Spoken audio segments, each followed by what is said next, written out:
But I wanted to just start off with really just introducing who we are as a retailer. I think most of you probably won't know who Super Retail Group is, but you'll certainly know our brands when I come to them. Our aim is to be Australasia's most highly regarded specialty retailer. We operate in markets that people buy products to use in their leisure time. So the things that we're doing are actually focused on the things that people want to do in their leisure time that they're passionate about. And our goals are really to be one of the 5 largest Australasian retail companies. We're currently number 7 in revenue terms, and we're number 4 in terms of market capitalisation on the ASX. We work hard at keeping our team members. We believe it's a fundamental part of why we're actually still remaining successful in this very tight retail environment.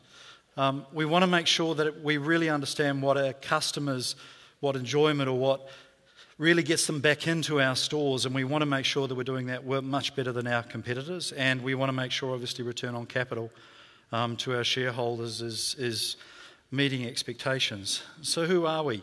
Let me go the right way. So who are we? We cover 3 main divisions within the group, and the brands up here within New Zealand, and by the way, it's actually great to be home. I'm living in Australia, but as you heard, I am very much a Kiwi. Brands in New Zealand that you'll know will be Supercheap Auto, and in the last really 8 months, FCO or Fishing Camping Outdoors. We've just launched 13 stores in about the last, just before Christmas, January, with stores in Auckland and Albany and Botany and Manukau. We started out pretty much just as Supercheap Auto, about 30, 40 years ago, mail order business, and have grown pretty productively. My boss, the managing director, has the quote that over the past 25 years we've grown by 25% compounded every year. So it's been quite a growth story in a number of different ways. So 280 stores in Supercheap Auto. We also have Gold Cross and Cycles in Australia. We're in the process, I'll come back to them. Leisure retailing, that was started about 5 or 6 years ago as BCF in Australia. Boating, camping, fishing, targeting the kind of outdoor activities that people are doing. We acquired Ray's Outdoors in about 18 months ago, and that's a retailer that's actually focused on outdoor living, so a lot more apparel, a lot more clothing. And recently we've launched FCO here in New Zealand, which is really a mix of the other 2 brands, something we think is actually going to appeal more specifically to our New Zealand customers. And sports retailing, as we acquired in October last year, in Australia only, Rebel Sport and Amart All Sports. Rebel in New Zealand here is unconnected as it's owned by Briscoes. So across all the stores, across the group now, we have close to 600 stores across Australia and New Zealand. And one of our fundamental methods of operation is the bottom line there in terms of group logistics, group operations. That fundamental principle is that we use the same way of doing things across the group unless it's important to customer differentiation. So we're very heavy users of SAP. We have a single point of sale system across all stores, but it's actually tailored specifically for each brand where things like the customer loyalty programs actually require it. And we're doing pretty well. We're continuing to grow. When I joined the group, we were sitting at around 700 million. We're now 1.8 billion in terms of turnover. So that's 2 acquisitions in the last couple of years, as well as the organic growth that we're actually delivering. These figures were at the end of 2011, so they don't reflect the full impact of our sport acquisition. So we're doing pretty well. We're meeting our objectives.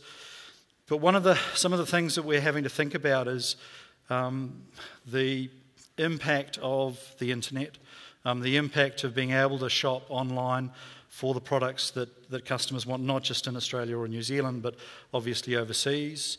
Australia has the same kind of GST issue as New Zealand in the sense that any order under $1,000 doesn't attract any kind of tax.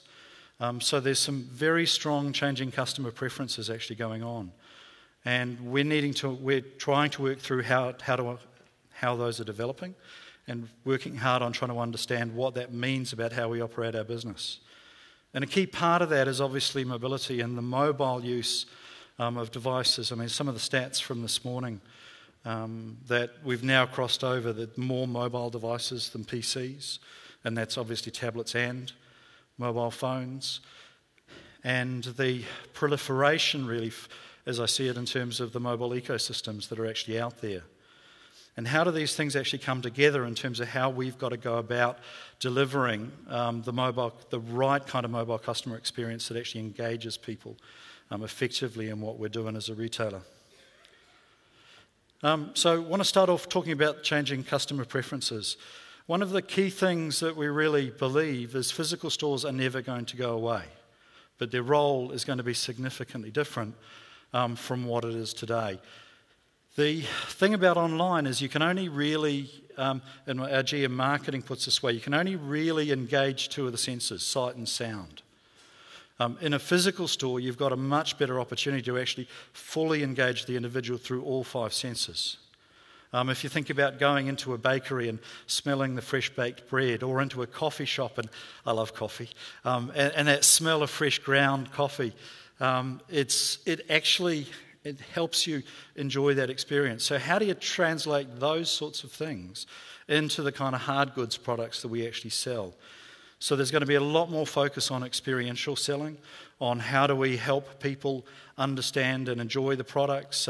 One of the things BCF sell an awful lot of is obviously fishing gear. So let's have a casting tank actually in the store so that the customer can actually try out the gear and see how it actually operates. It also gives us a unique ability to compete against international websites. Using Click to Collect, which is available across all our websites in New Zealand and Australia, we can make the product available to you the same day that you order it online. That is something that, without a significant investment in a logistics supply chain, overseas websites clearly can't achieve. So you can buy it now and in a couple of hours pick it up in your store. We can also obviously use all the normal kind of delivery options, and we're able to deliver next day, or depending on how much you want to pay for freight, or as we're moving to free freight, the ability to actually get it in your hands at a time convenient to you. Second area is obviously the website and how we integrate the two. So you see I've highlighted here the Click to Collect. This is Supercheap Australia website, so my apologies for that. But so from Click to Collect and the ability to buy online, pick up and store, making sure that we're able to leverage the way we can deliver information to the customer on the website. I mean, this is something that organisations have been doing for a long time, and obviously as we're learning about the multi-channel environment that we're now working in, we need to understand how we integrate these together most effectively. And then the third area is obviously mobility. All our websites have a mobile version. We don't at the moment have any apps, but all the websites are actually accessible. If you go to fco.co.nz, on your mobile phone, you'll actually come up with this mobile website. So we have the smarts in there that are detecting the device that you're coming from, and we're targeting the experience to you based on your remote device. Similarly, we don't have any flash on our websites, so they render properly and can be used properly on all the different tablets and that are actually out there at the moment, even those weird ones that don't run flash. This is our view of our business model that we're using in terms of understanding the customer's view of how they interact with us. And to make it simpler, I'll zoom in on some of the pieces. So we'll start there with obviously the stimulant for the idea. Actually understanding, okay, what are the motivators for the customer? Why are they coming into our stores? What are they actually looking for? We're looking at things like up the top there, personal recommendation, blogs, social media, all of these things that rather than the professional recommendations, it's what are my mates doing, what are my friends recommending, what's my social graph actually telling me that I should be buying in terms of the different products that I actually want. And we're looking at how we can actually deliver that actually interact with the right kind of form factors. So we are thinking form factors, unlike our friend from VMware was talking about, we are talking form factors because we need to understand how we can target the user experience appropriately, the size, what is the user interface that the customer is actually using. How do we actually start integrating voice into some of these things as well, in terms of particularly the mobile platforms on the tablet and the smartphone. So once the customer's actually looking at purchasing from us, it's a case of coming through the different IT device, the IS device, through either researching online and coming direct to our site, or searching using Google or similar, or price comparison sites, or directly to our website. So this is and then the other option, the traditional one, is obviously go to the store. We're actually providing as you see, as I've highlighted before, the mobile experience for the customer to be able to use to shop online. We're also looking at how we can interact and how our team members, once the customer's actually in store, actually integrate more effectively with the customer. So if you look at the big vertical bar in that box called CRM, Customer Relationship Management, we're looking at the different ways that somebody can buy and how somebody can actually get it into their hands.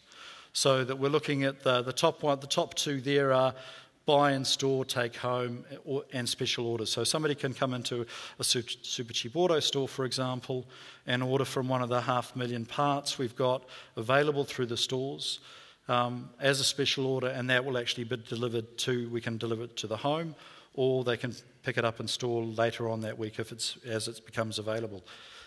That actually uses exactly the same functionality that we use for our website delivery. So we've leveraged our back-end platform to be able to have it done in a common way, so we can actually guarantee and track the experience. But then you've got below that some of the more non-traditional ones: buy from store, delivered to home; buy online, pick up in store; buy online, delivered home; online delivered from overseas; and online delivered from vendors. So we've started doing drop ship from both our online and our store sales, so that we're directly shipping product from suppliers. What we're looking at is how do we enable that customer experience in store more effectively using mobile device? How do we make sure that so we've got a big challenge at the moment in the sense of often our customers, for all sorts of different reasons, are better informed than our team members are. So that our team members are often don't have access to the same kinds of things that a passionate fisherman or a camper or somebody who's particularly into running. They'll know their shoes that they want to buy intimately. So how do we make sure the team members actually got the information available and can add value to that selling process with the customer in a way that actually makes sense? And that's very much from a team member perspective.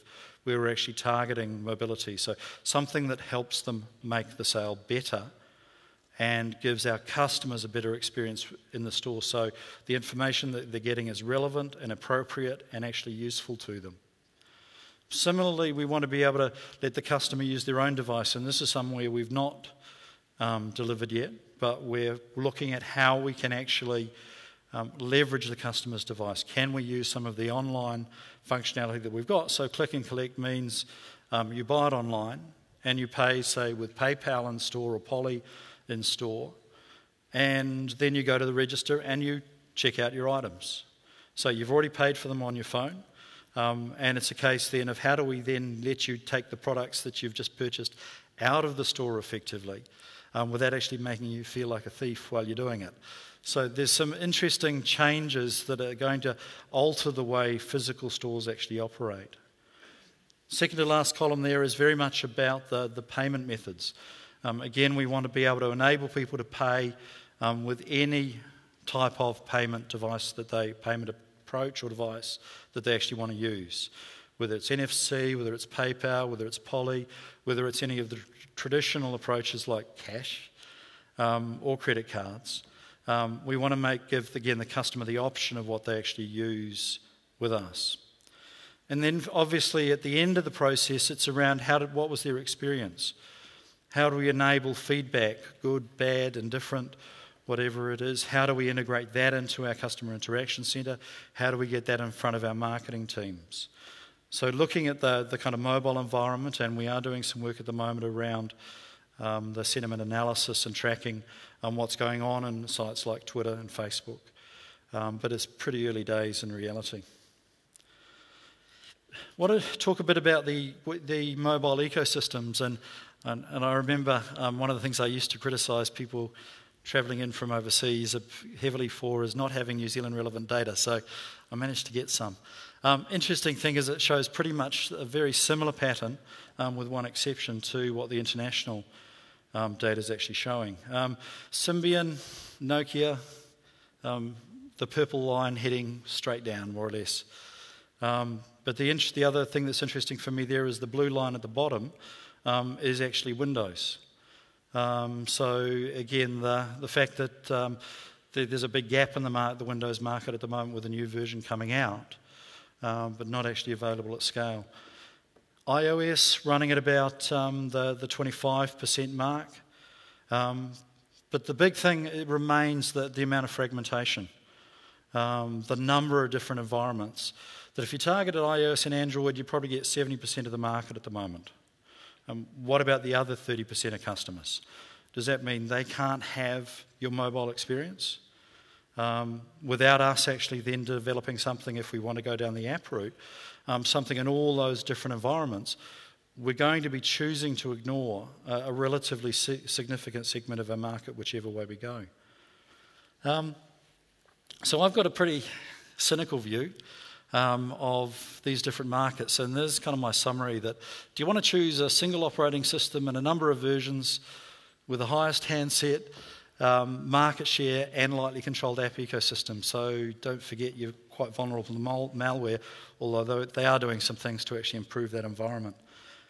But it's quite fragmented. This, of course, is Android. But how many different versions do they have? And how compatible are the apps that are being sold into that environment? Another issue is often the version of Android that you have on your phone is actually dependent on your telco updating the operating system. So when you go out and buy an Android and you buy an Android phone and you buy it with 2.2 on it or 3.0 on it, when is the telco going to deign to actually give you 4.0? When are you actually going to get that latest experience? Or the second environment, a single, consistent, rigidly controlled ecosystem with very tight commercial terms. Now, to me, this is Apple. That their Apple tax, the 30% within their commercial environment, is a highly constraining factor in their ecosystem. And they do tightly control it. It was a few weeks ago that Dropbox was actually dropped from the App Store for a short period of time. Because you could actually increase the amount of capacity you had on Dropbox outside the Apple ecosystem. So Apple dropped the Dropbox app from their App Store. Some of the risks you actually take in that kind of environment. So previously innovative, strong ecosystem, right on the back of a secure messaging platform, but minor app ecosystem. BlackBerry, RIM. They clearly are an organisation in a significant amount of trouble, but they still hold a fairly significant percentage of the market, particularly with younger people who really like BlackBerry Messenger. Number 4 there, so near monopoly on desktops, Mr. Microsoft, trying to make its mobile offer relevant, so it's chosen to partner with another previously dominant market player, Nokia, that's also struggling for relevance. Not quite such a happy marriage from my kind of perspective. So again, they've clearly felt now, though, that with their release of the Surface, they're actually believing they need to get into the market of the devices more themselves as well. So some questions for you. Now, just if you can put up your hands and keep up your hands, if you have a smartphone, and for me, simplistically, that means a phone that runs apps. So please just put your hands up and keep them up. And if there's anybody in the room that's not putting your hand up, I don't believe you. So next question then. So please put your hand down if you don't know or don't care when your apps update. And given this is supposed to be an IT audience, I'm kind of hoping I have a few hands up at the end of this process. Please put your hand down if you last updated your apps more than a month ago. More than a week ago. The thing, I did this at a retail conference. Thank you, you can all put them down. Retail conference. And again, the point about here, and I was kind of expecting this response, it was much more effective at the retail conference I did the same thing at. When they put their hands down, there were, out of an audience of about 200 people, there were 5 who'd updated their apps in the last week. Right. The point to me about this is these are that little set of customers. Right, and we're obviously the exceptions here because I've updated my apps way too frequently. But those 5 people are the only customers that are actually having the up-to-date experience that you want them to have on your mobile site. Right, there are so many dependencies that you do not control and you cannot influence in a lot of ways around that mobile solution. So what version of the operating system are you running? What version of the app are you running? That make, I think, it a very risky place to go. So apps not updated regularly by a significant proportion of the user base. And that's either through lack of awareness or capability, often the volume of updates. I mean, if you go into, if you're an iOS user and Apple update their operating system, over the next 2 or 3 weeks you get a mass of updates that are actually required. The data costs of actually doing it. Another point is around how do you actually get your app recognised? It's how do you compete for attention when the numbers of apps you've got in each of the ecosystems are so huge? It's beyond just a simple marketing problem. What will make a customer actually carry your app on their phone? For us, it's a particular challenge because most of our customers only come into the store 5-6 times a year. So if they only have 5 or 6 interactions with us each year, are they really going to want to put an app for us on their phone? Or is it, I think there's a very high, I can't remember what the percentage is, but let me guess it's about 85-90% of apps that are not used 3 or 4 days after they're actually installed on a phone. They're not, and we've got all the additional problem not consistently available across all the ecosystems. And I keep wondering, when you're looking at the numbers that we're talking about here, some of the difficulties associated with getting the reliability and the usability, will the app ecosystem actually just collapse under its own weight because of the numbers of apps and so on actually happening in that environment? So what I wanted to suggest to you is that a good way to get into mobility today is actually keep it simple and use a website first. So use a targeted website as your entry point. You can deliver the majority of the experience that you have with a dedicated app with a website. If you go to our mobile website, it'll ask you if you want to find your local store. And it will use the GPS in the phone to be able to tell you find where you are after asking you if it can use it, and then show you on a GPS basis where your local store actually is.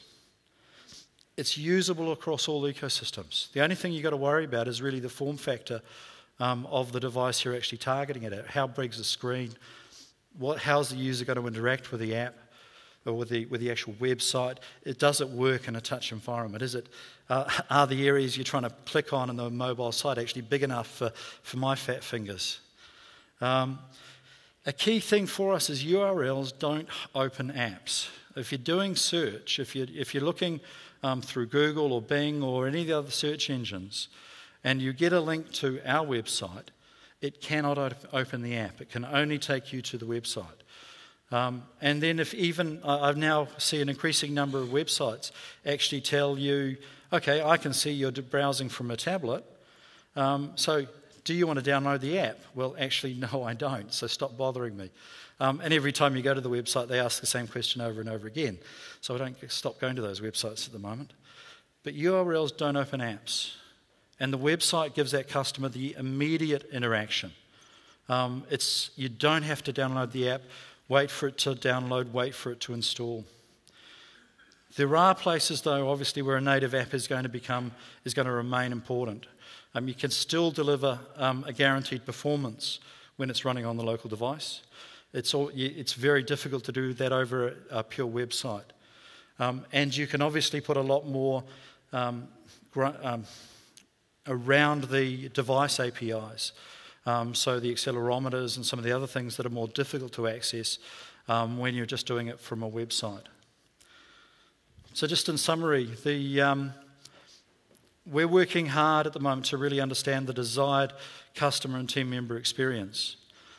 How do we make people want to use the systems? How do we, when they do use them, they get a great experience? It helps our brand, it helps the connection that we actually have with the customer going forwards. And we're delivering something to our team members that actually helps them help our customers much more effectively going forwards. We've got to make sure we're continuing to think about those tight links to our full multi-channel offer, whether it's on mobile, whether it's in-store, or whether it's through our contact centre. We do think that the competing mobile ecosystems are going to continue to change relatively rapidly. It's interesting seeing you could almost draw some parallels with the PC market, with Microsoft dominating and Apple being a niche player, and you compare what Android's achieving at the moment in terms of market penetration and where iOS is at, and you could see we may end up in that same kind of situation. But I think from a mobility point of view, it's understanding the chain of things that influence a customer's remote experience. Right. It isn't just about the app on their phone. It's about the full value that we have as an organisation and how we can make sure that the customer's getting the best experience that they can.